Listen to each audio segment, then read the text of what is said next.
வணக்கம் ஃப்ரெண்ட்ஸ். இன்றைக்கு இரவு சாப்பாட்டுக்கு நான் என்ன செய்ய போகிறேன்னு சொன்னால் குஸ் செய்ய போகிறேன். அது பலவிதமாக செய்யணும் தான். என்னோட முறையில் நான் செய்கிறேன், நீங்கள் பாருங்கள். இது ரவை இல்லை, குஸ்ன்னு இருக்கு. அளவு முக்கியம். எடுக்கிற எந்த கப் எடுக்கிறீங்களோ அதெல்லாம் தண்ணியும் விட வேணும். சரியா 500 கிராம் ஒரு இதால் நாங்கள் இப்போ தண்ணி 2 கப்பு விடுவோம். ஒரு கப்புக்கு 2 கப் தண்ணி விடுவோம். ஒரு சொட்டு கூட மேலே நிற்குதல்லோ, அதனால் தண்ணி வந்து டபுளாக விடுவோம். இப்போ தண்ணி பாருங்க, இதால் 1 கப் 2 கப் 2.5 கப்.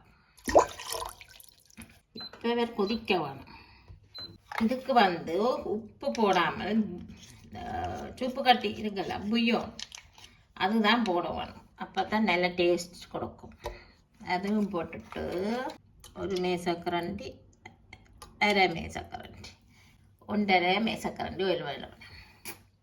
இப்போ தண்ணி நல்லா கொதிக்கட்டும். புய்யோன் கட்டி போட்டாலும் சுப்பு கட்டி போட்டாலும் உப்பு பாருங்க, பத்தாட்டிக்கு போடுங்க. உப்பு காணாது. அதனாலே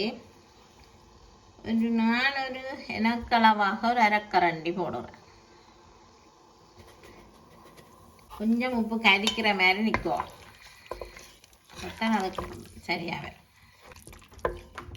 இன்னொரு சொட்டு உப்பு போடுவோம். இல்லாமல் 1 கரண்டி போடுவோம். உப்பு கட்டி 1 கரண்டி உப்பு போடுவோம். அப்போ தான் கணக்காக. உப்பு உங்களை தேவைக்கு அளவாக போடுங்க. நான் கொஞ்சம் உப்பு குறைச்சி தான் போடுறேன். கறி விட்டு சாப்பிடக்க தெரியாது. அப்போ தண்ணி கொதிச்சுட்டல்ல, பெருங்கோ பொங்கி கொதிக்குது. அப்போ இதை கொட்டி கிளறிட்டு மூடி விட்டால் 5 நிமிஷத்தால் திறந்து பார்க்கணும். இப்படி கிளறி போட்டு அடுப்பை நிப்பாட்டி போடணும். அடுப்பெரிய தேவையில்லை, அடுப்பை நிப்பாட்டுங்க. இப்போ மூடி விடுவோம். 5 நிமிஷத்தால் திறந்து பார்ப்போம். இப்போ வந்து 5 நிமிஷம் ஆயிடுச்சு. இப்போ திறந்து பார்ப்போமோ. நல்லா பூத்து வடிவாக வந்துட்டு பத்தியலை. இது வந்து குஸ் கிடக்க இன்னும் பூக்கும். 5 நிமிஷத்தால் பார்த்தனா இன்னொரு கொஞ்சம் ஆற நல்ல ஒளிந்து வேறு அவிஞ்சிட்டார பார்ப்போம்.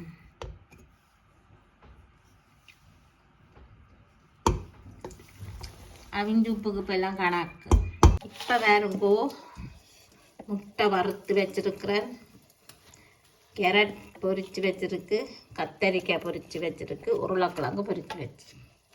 நம்மளாம் உப்பு மாக்கு பொரிச்சு எடுக்கிற மாதிரி தான் இதுகள் பொரிச்சு எடுக்க எல்லாருக்கும் தெரியும் தானே. அதனால் பொரித்து வச்சு இனி என்ன செய்யணும்னு பார்க்க. இது முட்டை வறுத்த சட்டி தான். உள்ள உள்ளியை முதல் போடுவோம். உள்ளி பொரிஞ்சா அப்புறம் வெங்காயம் போட வாசனை. பொன்னரமாக வந்த உடனே வெங்காயத்தை போடும்.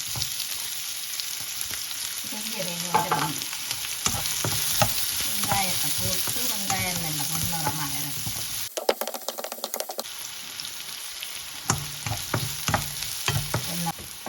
இதுக்கு லீட்ஸையும் கொட்டிக்கலாம். பரவாயில்ல. மஞ்சள் போடுவோம்.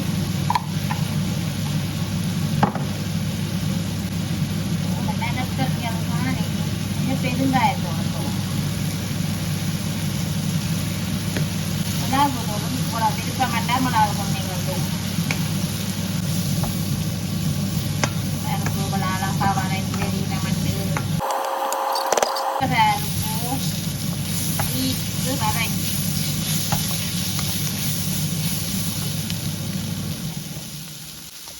இப்போ இந்த பொரிச்சு வச்சோம் இது எல்லாத்தையும் கொட்டலாம். அதுக்கு எண்ணெய் வடிய பேப்பரில் எண்ணெய் வடிய வேணும். கொட்டிட்டு இப்போத்தான் தூளும் போடுவோம். சொத்து தூள் போட்டு இதை போட்டு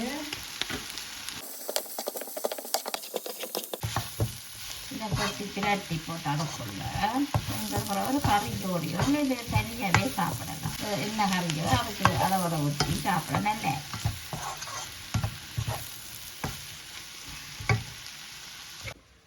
இப்போ நான் ஒரு பெரிய சட்டிக்கு இந்த குஸ்குஸாக கொட்டிட்டேன். பானைக்கு இடம் பத்தாது, அதை நாங்கள் பார்த்தியளோ. இப்போ இந்த நாங்கள் பொரிச்ச மிரக்கறிகளை இதுக்கு கொட்டுவாங்க. அந்த வலிச்சு வடிவாக போட்டுட்டு நல்லா பிரட்டி விடும். அதுக்கு பிறகு குஸ் வழியாயிடும். இதை அப்படியே நீங்கள் விருப்பம் வேண்டாம் சாப்பிடலாம், இல்லாட்டிக்கு ஒரு கறியோடையும் சாப்பிடலாம். நடுகளும் ஒரே சாப்பாடு இல்லாமல் மாற்றி இது இரவில் வந்து சமீபாட்டுக்கு நல்லது. சோறு கறி இடிக்கப்பம் புட்டை விட இது சமீபாட்டுக்கு இன்னும் நல்லது.